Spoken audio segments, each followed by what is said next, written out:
Yo, what is greatness state? It is the radio rock star G Money. It is your boy J Fizzle J5, and of course, it is none other than the podcast living legend. That's right, that's me, Mr. Magnificent. Hey, you know that meme where it says, make that face where black people do when people say something crazy? On three, 1, 2, 3.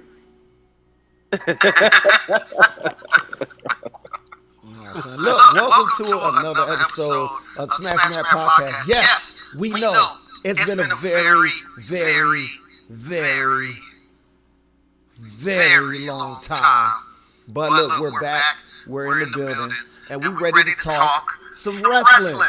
This has been probably one of the biggest wrestling weekends in a long, long time. Oh, yeah. So we had huge debut at AEW Rampage. Yesterday, last night was Summerslam. Tonight, NXT TakeOver 36. So it's major.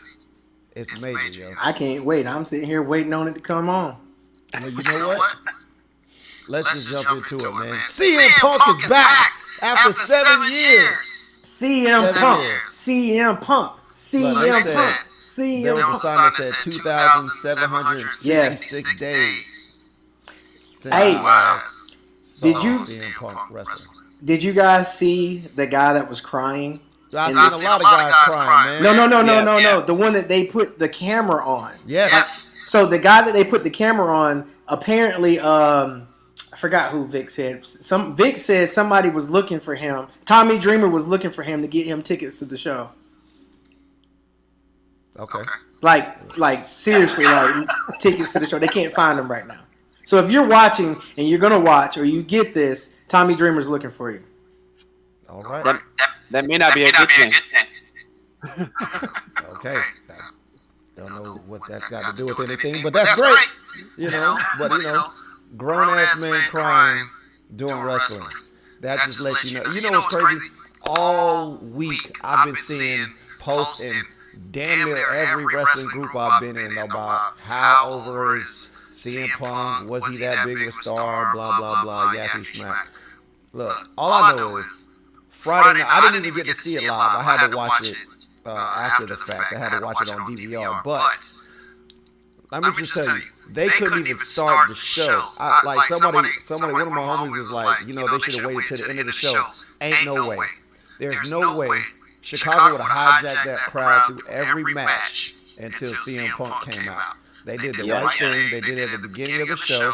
And afterwards, they was ready for some wrestling. Imagine trying to wrestle a match and the people not giving a damn what's going on because they just want to see CM Punk. Don't do that to your talent. And CM Punk has actually sold the most T-shirts ever on Pro Wrestling Tees in the last 24 hours. That's bananas. I believe it. That T-shirt was fire though. Oh yeah. Even though it was very similar. Huh? Even though it was very similar to the other one that he had, it was fire. Hey, look. What's even more fire? Well, actually, it was cold. But he had ice cream bars. Like they legit had ice cream bars at the exits after Rampage. I seen it on a bunch of people's Instagrams and stuff. Like they legit had them joints out there. So it was dope. That's what's up. You know what I'm saying? So we are out here. We ready to get to it. So I think they should send Team Smash to Mad a ice cream bar. You think they should send us an ice cream bar? Yeah. G on 3. You ready? 1, 2, 3. How, bro? You've never got anything frozen in the mail before? No. They put it on. I have. They put it on dry ice and you open it up.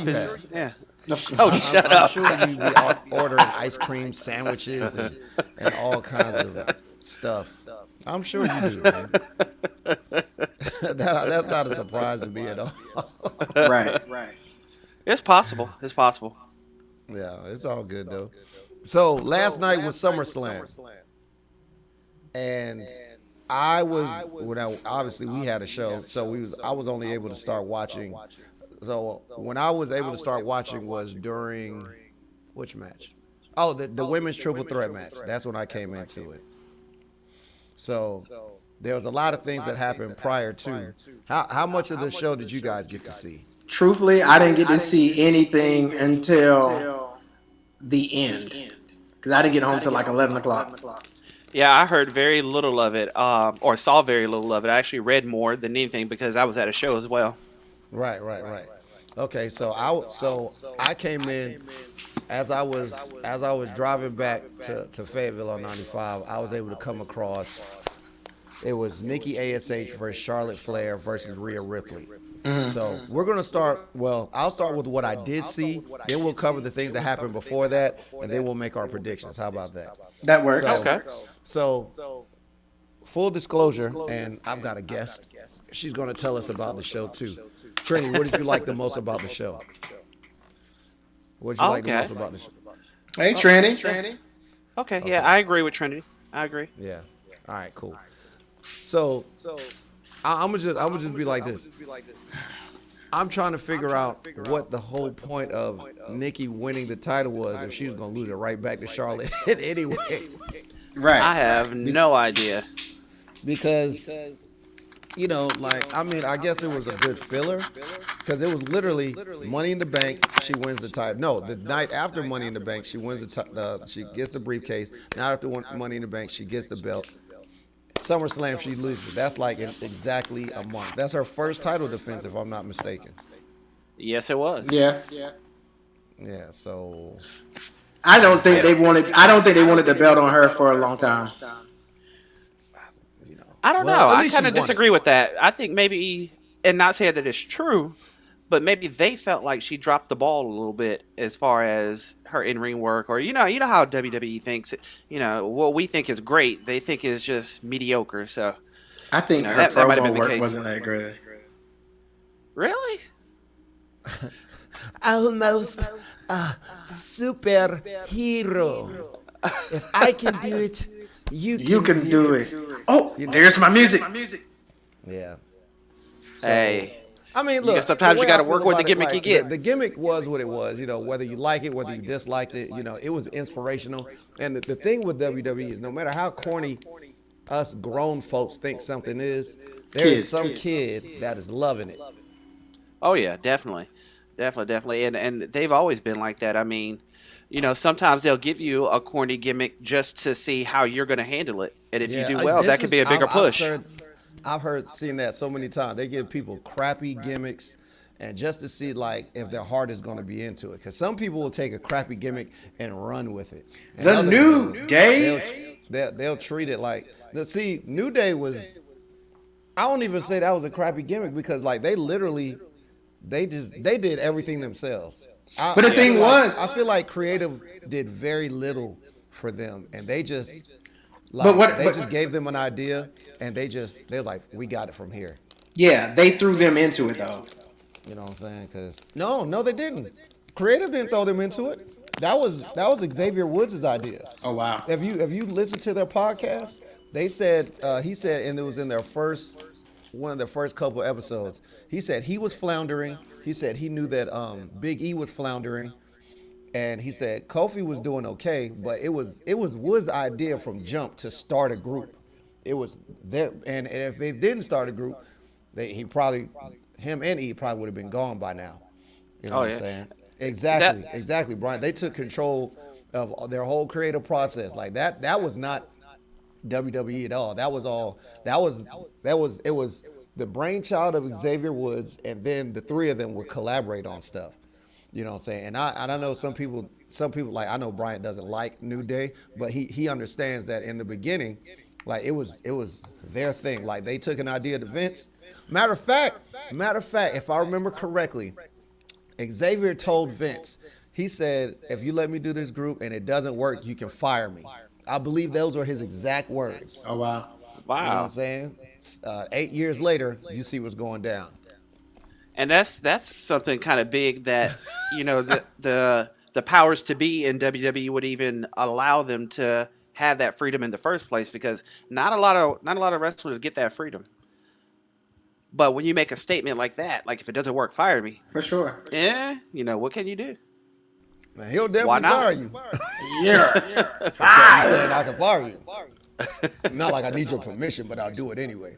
Right. So, but the match, the triple threat match, it was good though. Like I chose Nikki ASH to win because I just didn't see the point of her losing so quick after her getting the title. But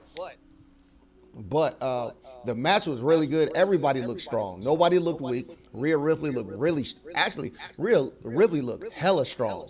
Yeah. She looked hella strong in that match. Charlotte looked dominant.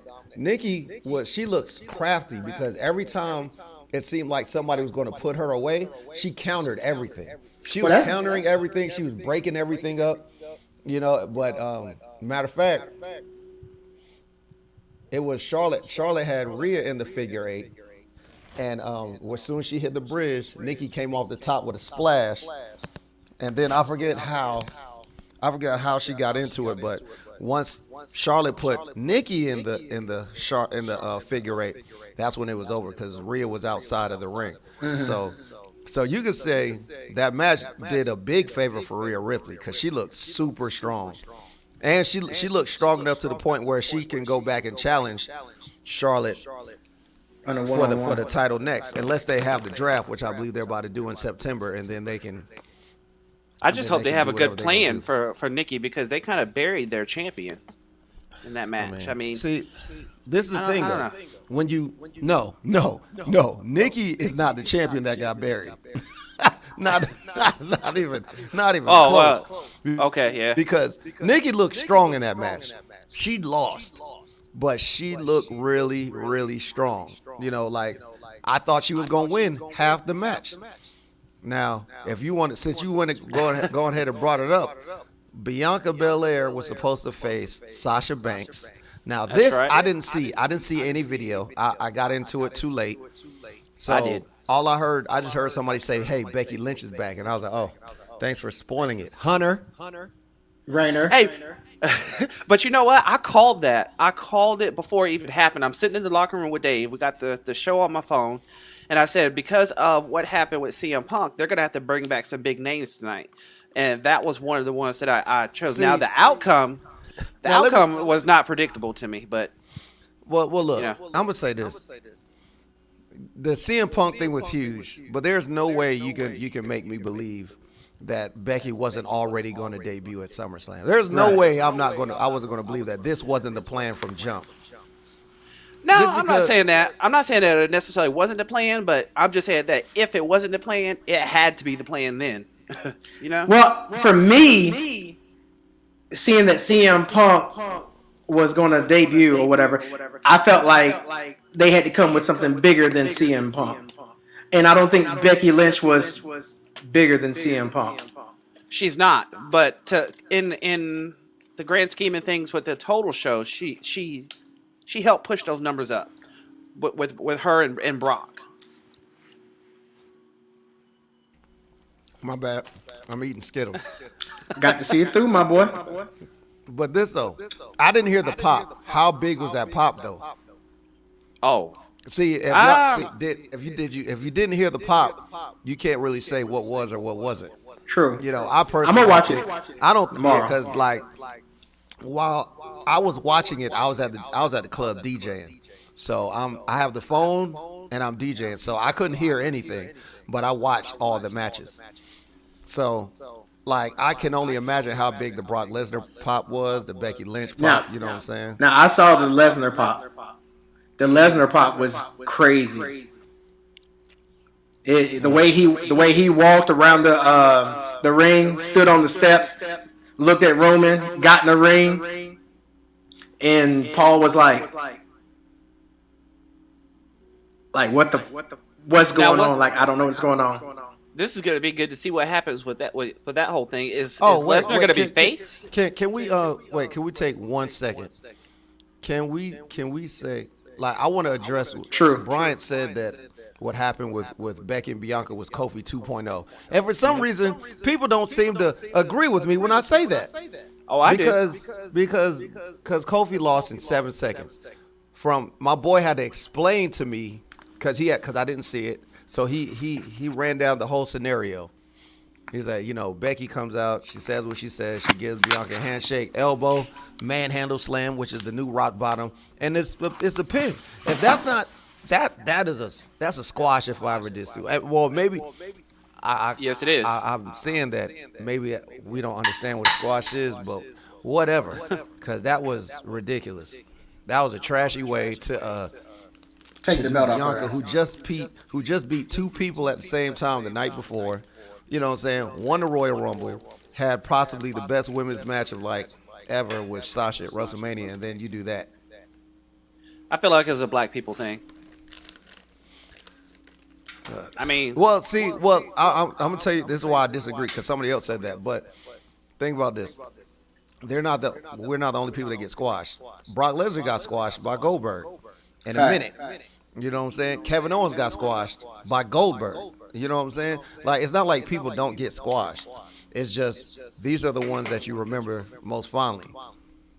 Okay, I can agree with that. And I agree with Brian. It was a slap in the face to Bianca Belair. I mean, she worked her butt off for that, and to have it, even if they were going to have her lose, not in a squash match, at SummerSlam.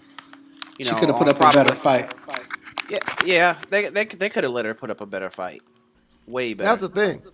If she loses, man, this is wrestling. You're gonna win some, you're gonna lose some. That's fine.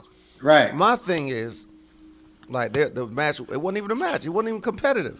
What we say in the business, you don't always have to go over to get over. Well, right. Hell, Bianca didn't get a chance to get over because she didn't get to do anything. She didn't get to go over. Right. Exactly. Well, not do anything, period. Yeah. You can't get over if you don't do anything. So, it is what it is. So what else? After that was I don't remember that. I know the Usos. That was earlier in the day, but I know I didn't see the match, but I know they defended the titles. I'm saying they retained the titles. I didn't see the match, so I don't know what happened. I didn't see it happen. I know RK Bro won the Raw Tag Team Champions. I didn't see the match, so I can't really comment on it. That's gonna be good. Yeah, I'm gonna rewatch. I'm gonna watch the show over, so I can actually see those matches. I'm gonna start Alexa it tonight versus Eva. I didn't even if I had a chance to watch the match, I wouldn't have watched that match. Yeah. I'm more interested in Doudrop. Yeah. So then what? Drew versus Jinder. Man, everybody knew Drew was gonna win that match. It wasn't even, it was. I mean, it was competitive. But there was no doubt in my mind that Drew was going to win that. Mm-hmm. And he's more than likely going to get drafted to SmackDown. I think Jinder did his job, though. Yeah, he absolutely did. Yeah, Jinder did what he was supposed to do. You know what I'm saying? Can't get mad at that. You know what I'm saying? But at the same time, let me throw that there. But at the same time, Drew, there's nothing left for Drew on Raw. There's nothing left for Drew on Raw because he can't challenge for the title as long as Bobby Lashley is champion. So whenever the draft happens, you go ahead and see him going to SmackDown. And you damn right, we won't hinder the Jinder, the modern day Maharaja. You know what I'm saying? I think that Big E's gonna get transferred to Raw. Honestly, it doesn't matter where he goes. Well, I don't think he's going to get transferred to Raw because they separated them for a reason. Well, if they bring Big E to Raw, then they're going to send the other two to SmackDown. That's the type of thing they'll be up to. But honestly, the thing with Big E is he doesn't have to go anywhere because he's got money in the bank. He can go wherever he pleases. So as of now, he can stay on SmackDown and still cash in on Bobby or Goldberg or whatever. Speaking of that match, Bobby Lashley and Goldberg, I'm going to say this. I was pleasantly surprised with this match. And I'm going to tell you why. The reason is I think Bobby Lashley possibly got the best match out of Goldberg that I've seen to date. It definitely was the longest match. That's true. I'll give you that. Did y'all see that match? I did. I saw bits and pieces of it. So go ahead. I didn't. I heard some stuff about it or whatever. of course, what's his name? Charlie came to practice today, and he was like, "That Goldberg's a piece of shit. He can't do anything." It was hilarious, but when we say training, by the way, for those of you who don't know, all three of us do train together at the phenomenal Ring Wars Carolina Training Academy. Phenomenal. Yeah, phenomenal. That's Eddie's I see word, what you phenomenal. did. I see what you did. I see what you did. Yeah. Right. But like, as far as that match goes, I like I'm sitting there watching it and everything is. I was like, we didn't see Goldberg do a couple new moves. What? You know what I'm saying? Or at least they look new to me. He did new moves. The match lasted a while. He actually had to work a little bit.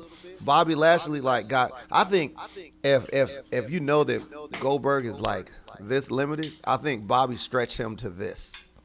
Like if he's here, if this is all you're going to get out of Goldberg, Bobby stretched him out to this. And I was like, man, go ahead. And then like I'm not even upset with the DQ finish. Not even. Nah. You know what I'm saying? So I was like, this match was. I already had this going a certain way. I had Bobby winning within like 5 minutes or less. You know, that's what I had. Just like how Drew beat Goldberg in like 5 minutes less. Braun beat Goldberg 5 minutes or less. That's what I was expecting. Because like I know a lot of people don't like Goldberg. I love Goldberg, and I feel like these guys, those other matches, people needed. They needed a legit star to legitimize their reign, and Goldberg was the guy. You know what I'm saying? So it worked for me. Like I was trying to tell you guys last year when it was Lashley with Goldberg. I mean not Lashley, but McIntyre. Man, Goldberg gonna come here. I was like, no, he's not. He's not gonna beat McIntyre. Not gonna do it. There was no point. This man's got 2 more matches in his contract. Yeah, I mean. And then he goes to AEW. Yeah, right. Everybody else is doing it. Nah, but do you think Goldberg will give Big E his wish? That might be his last match. Yeah. Oh, it could be like this. Like the one situation where I'm okay with Goldberg beating Lashley is if Big E cashes in on Goldberg after he wins. Then I'm fine. Two big meaty men slapping meat. Meat slapping. The prophecy has been fulfilled. Fact. You're never allowed to say that again, sir. Why not? And you said it, and Jay smiled. They're not even my words. It's their words. Two big meaty men slapping meat. Meat slapping. That's the first time I've heard that. I swear, that's hilarious. See. Now, when I used to watch the New Day podcast all the time, and that's when I heard all these things. They asked Big E what his dream match was. That's why you had said that. Big E's dream match is a match with Goldberg. He said, Big E said, y'all want to talk about work rate? Nah. You want to talk about 5-star matches? Nah. I don't care about none of that. It's just two big meaty men slapping meat. Give me Goldberg. He said this last year. You know what I'm saying? Yeah. Oh, that's hilarious. So there's that. And then what was it? It was Lashley and Goldberg. Then it was Roman and Seth Rollins and Edge. Match of the night. Oh, Seth Rollins versus Edge. Did y'all see that match? I told you I didn't see anything. I'm going to watch everything tomorrow. That tonight match and tomorrow. Was excellent. It was a great match. Edge did his old school Brood entrance. Oh, he did. Yes. Oh, I missed that entrance with the circle of fire and yeah. I missed dope. the entrance, but I saw the match. I'm gonna watch it. Yeah, he went in though. Like both guys, man. They went all the way in.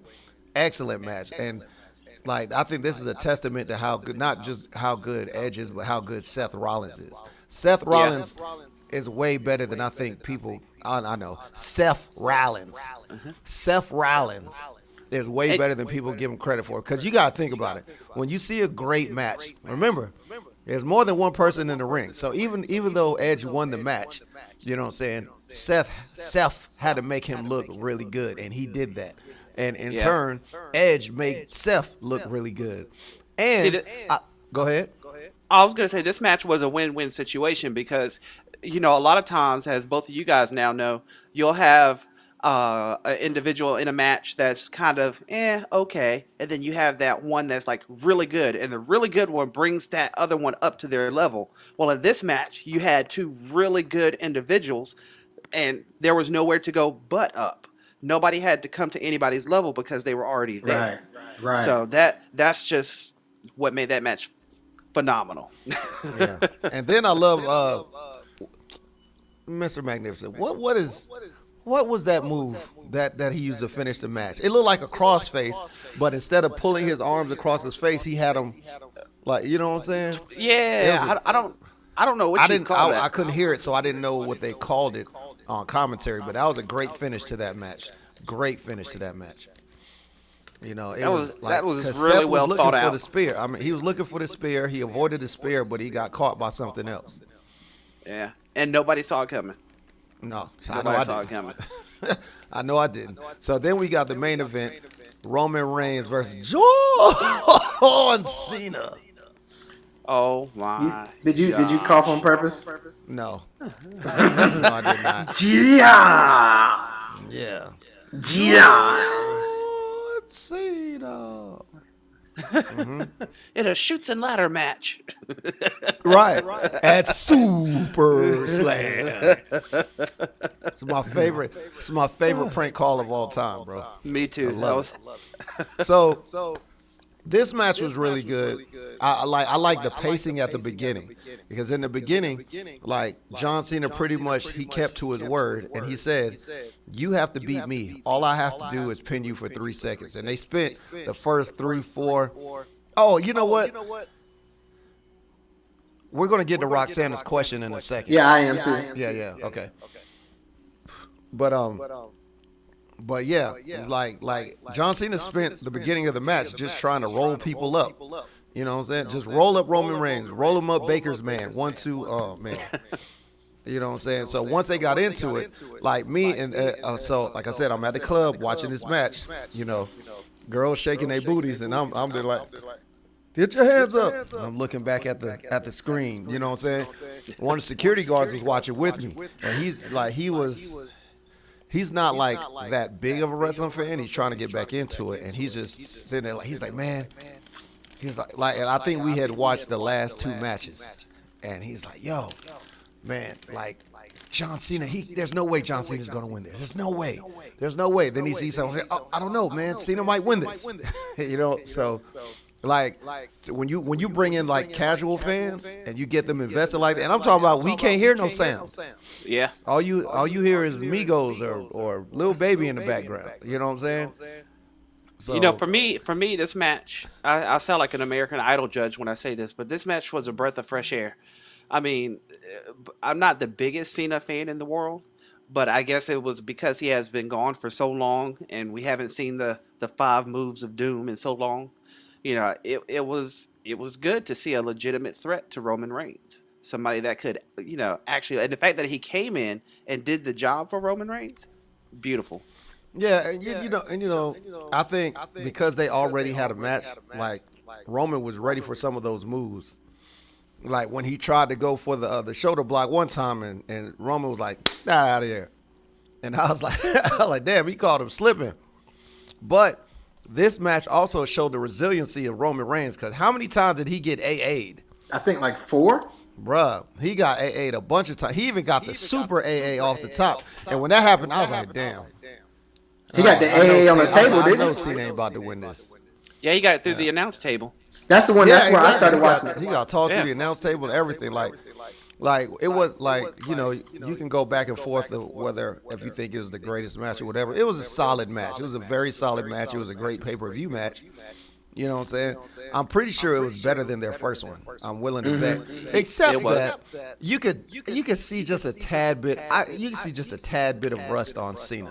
I seen a tad bit. Like there were certain things that I knew he wasn't doing.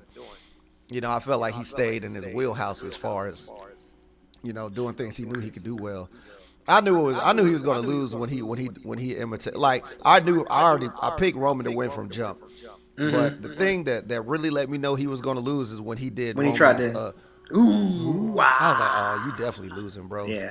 Like, that point. Go ahead. That's when I figured he was going to lose at that point as well. Like at that point, I thought he was going to get guillotined. I thought he was going to run and Roman was going to catch him in a guillotine and just put him to sleep. But it didn't happen. But Roman comes away with the victory, you know. And then, now granted, I can't hear anything because I'm in the club. Brock Lesnar shows up. Brock Lesnar shows up with all his facial hair and some of his top head hair. You know, and it's just like the front though. It's like it ain't like it's like a whole mohawk thing. Yeah. It's just like this piece right here. It's a brohawk. It's like where Ken. It's like where Ken is losing his.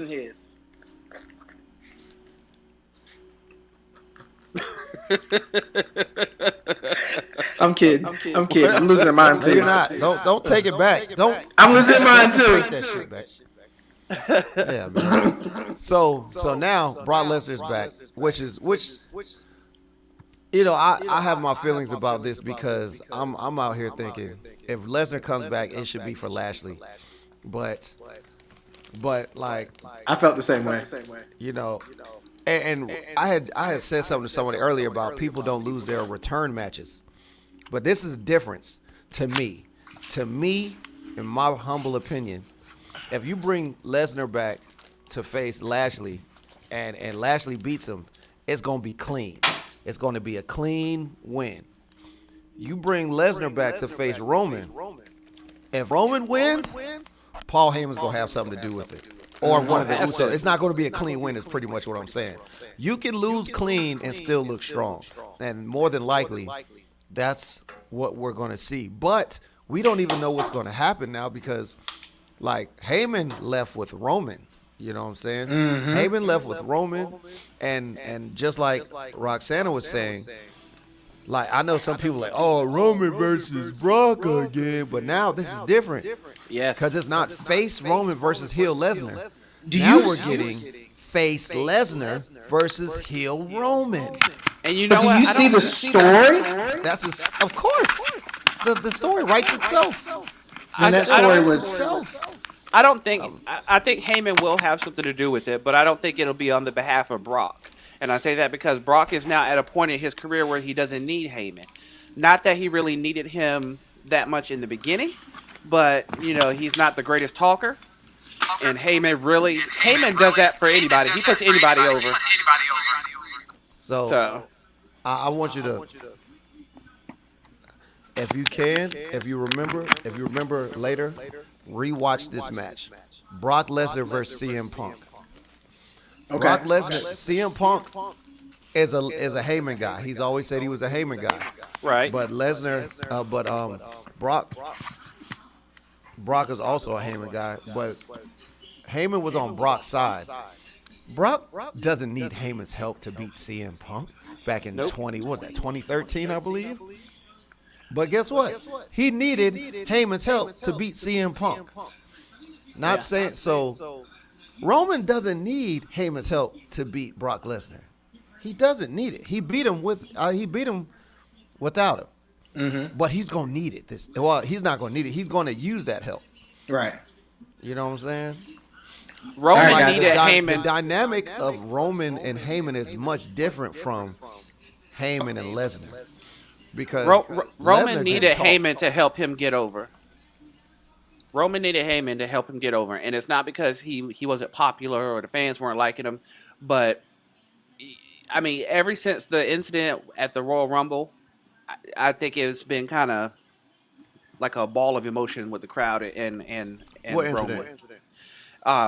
Everybody was expecting Punk to come out, and he came out. Oh, you talking about Daniel Bryan back in 2017? Yeah.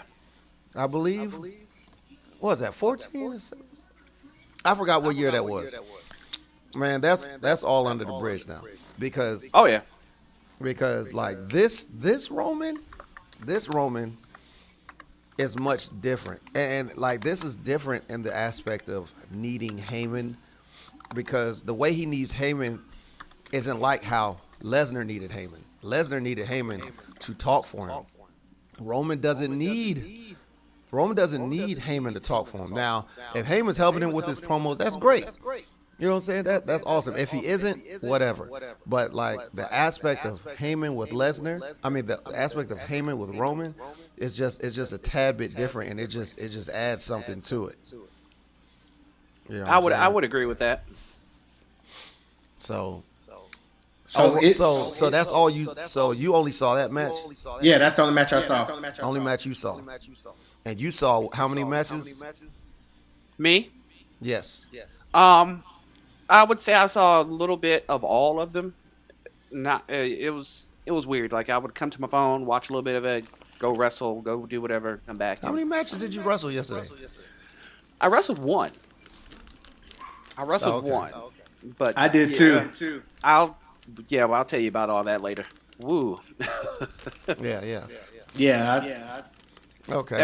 Am I allowed to go off on a tangent here for a minute? Go ahead. It's a podcast. Why not? Do Beautiful. So let me say this. And I'm going to tell you this story without putting any names in it. I was in a locker room last night. I've been wrestling for what, close to 15, 16 years now. I was in a locker room with a kid, and there's without going into too much detail, there's a particular spot that I do on certain shows that's a comedy spot. And this kid had the audacity to come up to me, a person who had only been wrestling 3-4 years versus somebody who's been wrestling 15 years, and tell me that this spot does not make sense, that it makes the face look silly, and he's not going to do it. And there was two things that was wrong with it. Number one, I'm the veteran in the match, and number two, I'm not doing the spot with you. It's me and your tag partner. So why are you getting involved in our match? Well, I won't say getting involved in the match because it's a tag match, but you know what I'm saying. Why are you getting involved in our portion of the match? You know, like I said, this is that particular spot, which I'll tell you what it is later, G. It's one that I've done for the last 15 years, and it gets over every single time I do it. So that's my wrestling tangent. So if you're new in the business, or you're working somebody who has a little bit more time in the business, just listen. That's all you have to do. Just listen. And you know me, G. I'm easy to work. You know, I don't go in there, throw my weight around and say, no, we're going to do this, kid, and go there. But when I have certain ideas that I know will get over, that's what it is, you know? Yeah. But anyway, I apologize about the tangent. I just had to get that off my chest. You're good. You're absolutely good. You're absolutely good. Okay, so overall, how did you guys feel about SummerSlam as a whole? As a whole, it was excellent. Excellent. It was probably, in my opinion, almost better. Actually, probably right on par with WrestleMania. Right on par. So wait. Before you say that, what match equaled Bianca versus Sasha at SummerSlam? Oh, I'm just saying, like you said it, not me. I did. I would say the Edge match. That was a good match. Edge and Seth, S-E-F. Okay. Well, I'll watch it tonight and a little bit into tomorrow. All right. Well, look, NXT TakeOver's in a couple minutes. Let's get some predictions for that. Well, they got the previews of all the matches and stuff right now. They're doing the. Well, my TV's off. I got to turn it on. Yeah, they're not into it yet. Well, that's cool. We just want to get our predictions. We got time. Well, we still want to do our predictions, man. So what matches we got? I know you've got the list over there. We got Adam Cole versus Kyle O'Reilly in a 2 out of 3 falls match, I guess is what it's called. Right. And the first match is a regular match. The second match is... Actually, I don't remember what the second match was. Second match was a street fight. And then that was a cage. Still cage match. Yeah. So I have Adam Cole winning this match. Okay. I've got as far as the match pattern, I don't have. All I know is it's either going to be O'Reilly and then Cole, or is all I know is Adam Cole's winning. That's all I know. I would agree with you on that, but only because I'm not the hugest NXT fan, and I'm more familiar with Adam Cole than I am Kyle O'Reilly. Well, I'm going with Kyle O'Reilly winning. I think Adam wins the first, and then Kyle wins the street fight in the cage. Rip Cannon. My boy. Who is your new? Yeah, can we put that picture back up on his comment?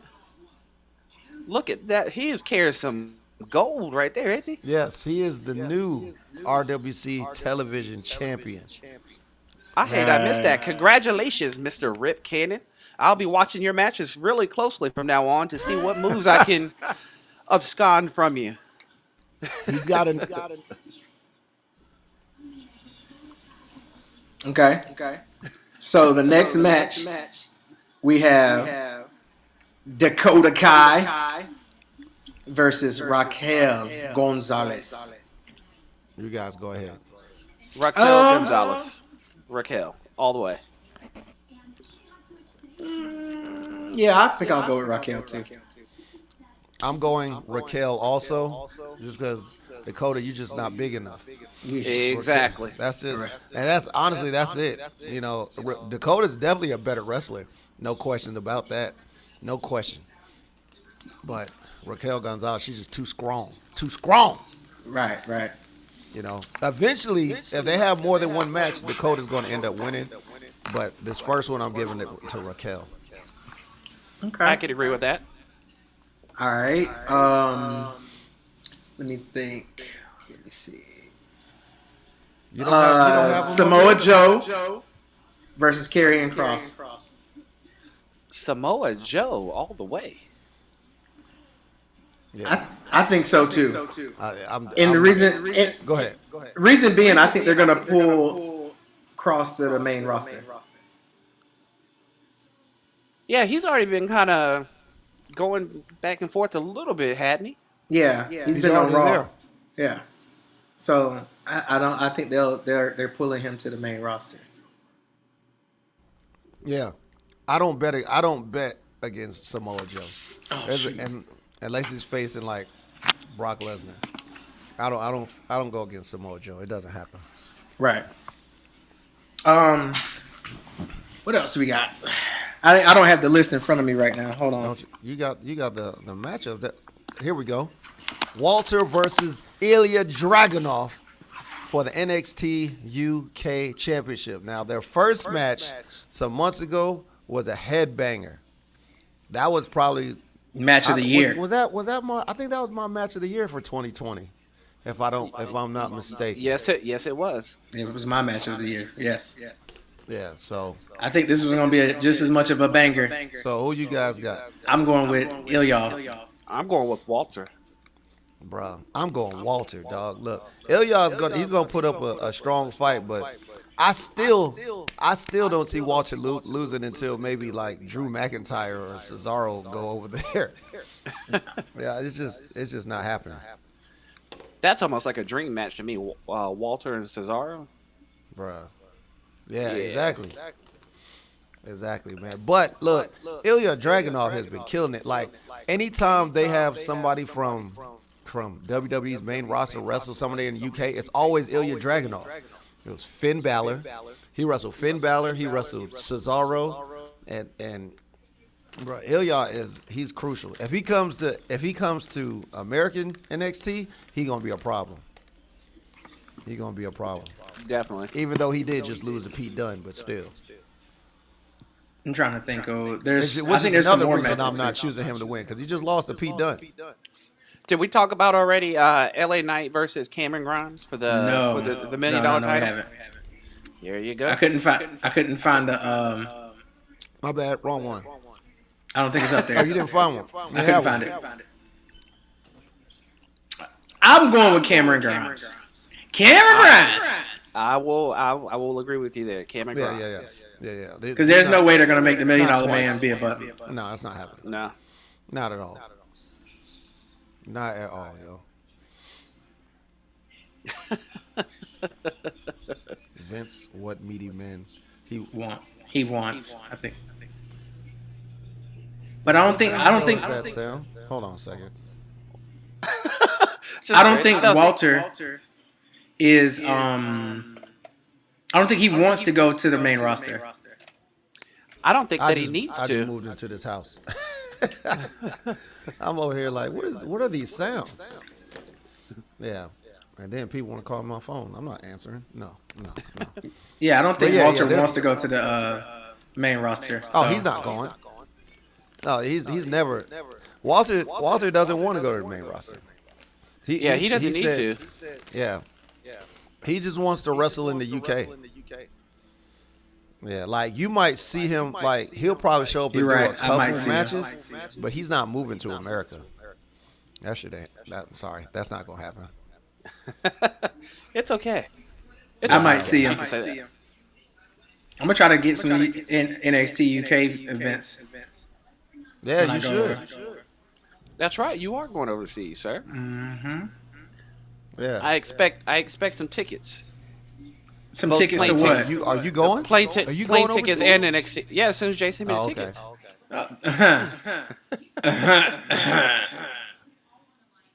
Ninja. I don't even think they have crowds yet. Bro, the tickets are like, I was looking at tickets the other day. They're like $500, bro.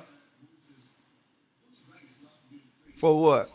A round trip from where I am. Oh, I thought you was talking about wrestling show tickets. No, I'm talking about airplane tickets.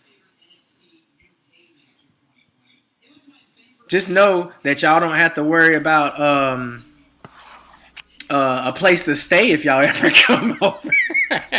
Ain't gonna worry about no hotel. I would hope not. You know what I'm saying? I got you. That sounds kind of catchy though. Smash the Mat goes overseas.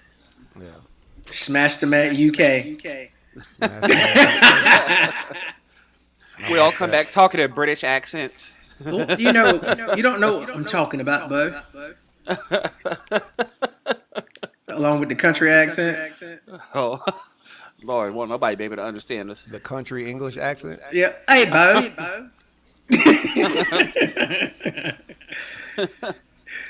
I don't know if there's a is MSK defending their titles?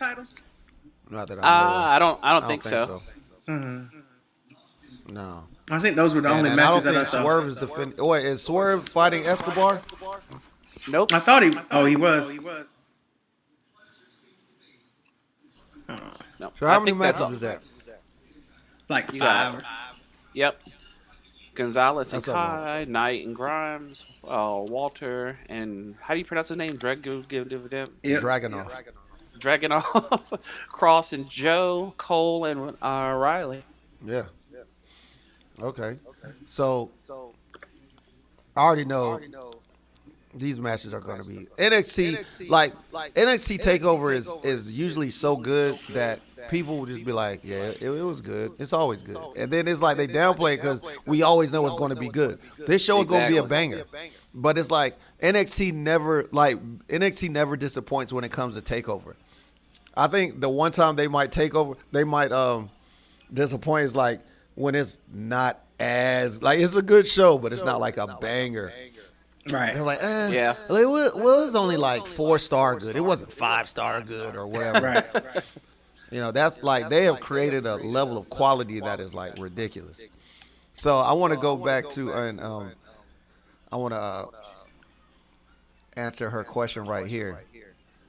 Top 5 CM Punk AEW matches. Do we have a list? Kenny Omega versus CM Punk. I really don't have a list, to be honest. I mean, I'm just thrilled that CM Punk is back wrestling, period. I'm kind of the same. Like, I don't care who he wrestles. I don't either, but I think I think that'll be a good match, though. You know, like, I think the only person I've ever wanted to see CM Punk wrestle is Kenta, just because he stole his move. But as far as like this, as long as he wrestles, man, I don't care who he wrestles. It don't matter. He can wrestle Sammy Guevara, whatever. He can wrestle QT Marshall. I don't care. Just wrestle. He can wrestle Luther. or Brandon Cutler. I don't care. Yeah, man. So I think him and Darby Allin is going to be a good match. It is as well. It is. I'm gonna tell you what CM Punk needs to do in my eyes. The only thing he needs to do for me is next time he cut a promo, just go ahead and address the MMA stuff. Just go ahead and address it. Yeah. Because somebody's gonna bring it up anyway. Mm-hmm. You know what I'm saying? So well, he kind of did pull an Eminem and just pull an Eminem in 8 Mile and just tell everybody your faults ahead of time. So then they don't have nothing to say about you. He kind of did though. He made reference to him doing other stuff and this being home where he's supposed to be or something like that. He said it in his promo. He didn't address it directly, but kind of indirectly. So I actually have a question, and you're gonna have to forgive my ignorance for this question because I don't. I watch AEW, but I don't follow AEW. Man, look, before you ask me this question, let me tell you that the last AEW episode I watched was probably 3 months ago.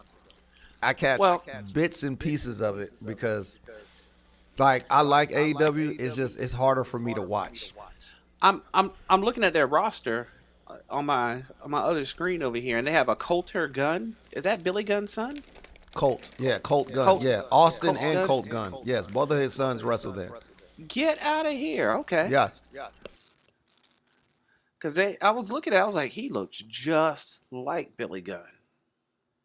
Definitely him.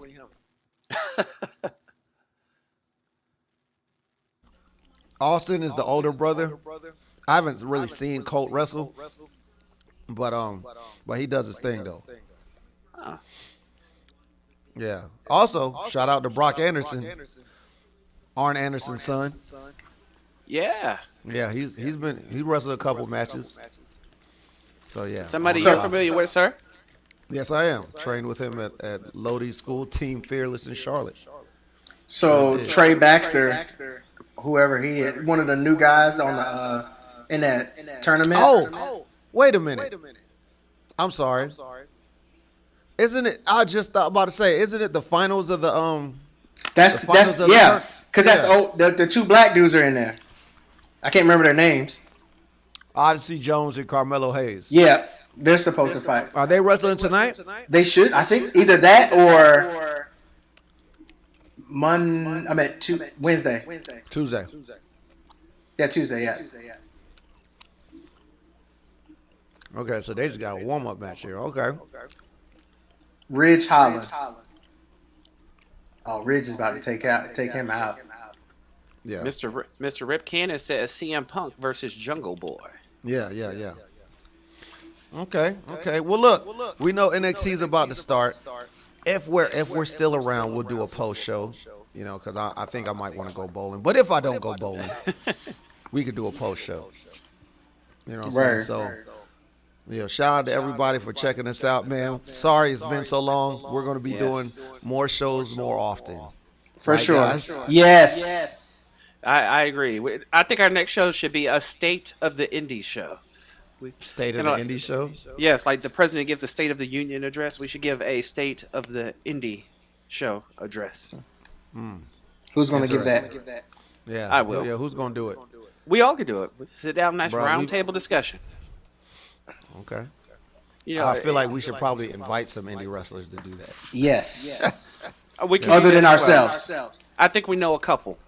Playboy. maybe. Playboy, Alex Bryant, Rip Cannons. I was kind of thinking of guys that wrestle all over the Carolinas. No disrespect. Victor Andrews. Yeah. No Chris disrespect. Bay. Caprice Coleman. Yeah. You know what I'm saying? Oh, he trying. So look, I see it. Matches on. I don't want to get distracted.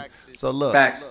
Look, you already know this. You see all the social media stuff going down over there. We gonna get to it again really, really, really soon. We appreciate y'all, and it's nothing but love. Where's my video at? Cause we out of here.